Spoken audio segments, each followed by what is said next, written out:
এখনো পুলিশ ভীত সন্ত্রস্ত। গত 5ই আগস্টে কতজন পুলিশকে পিটিয়ে মারা হয়েছে আপনারা জানেন। একটি জিনিস আপনাদেরকে বলবো, আমি অনুরোধ রাখবো, পুলিশকে ভাই কাজ করতে দেন। পুলিশ কিন্তু এখন খুব দুর্বল অবস্থায় আছে। প্লিজ আমি রিকোয়েস্ট করবো আপনাদের মাধ্যমে, আমি বারবার বলি আপনাদের আমি সহযোগিতা চাচ্ছি। আগে আমার একটা পুলিশ যে সাহসিকতার সাথে কাজ করতো, এখন 3জন পুলিশ সেই সাহসিকতা দেখাচ্ছে না। পুলিশ কিন্তু এখনো ট্রমাটাইজ। সেই ট্রমাটাইজ পুলিশকে গিয়ে যদি আগের মতো আপনি পুলিশিং করতে চান, সেটি কিন্তু আমাদের জন্য এখনো সম্ভব হবে না। অবহেলাটা যদি এটি অবশ্যই আমি মনে করব, যখন আমি দেখব যে পুলিশ সেখানে ছিল, পুলিশ সেটিকে প্রতিকার করেনি।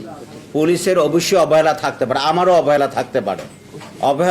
অবহেলা অনেক সময় দেখা যায় আমার সীমাবদ্ধতা, এটিকে যদি আপনি অবহেলা এবং সীমাবদ্ধতা দুটিকে একসাথে ঘুরিয়ে ফেললে হবে না। যে ভাই অনেক আমাকে পুলিশকে অনেক ব্লেম বা ক্ষোভের কথা বললেন বা কষ্টের কথা বললেন, আমি ওনার কষ্টের প্রতি সমবেদনা জানাচ্ছি এবং শ্রদ্ধা জানাচ্ছি।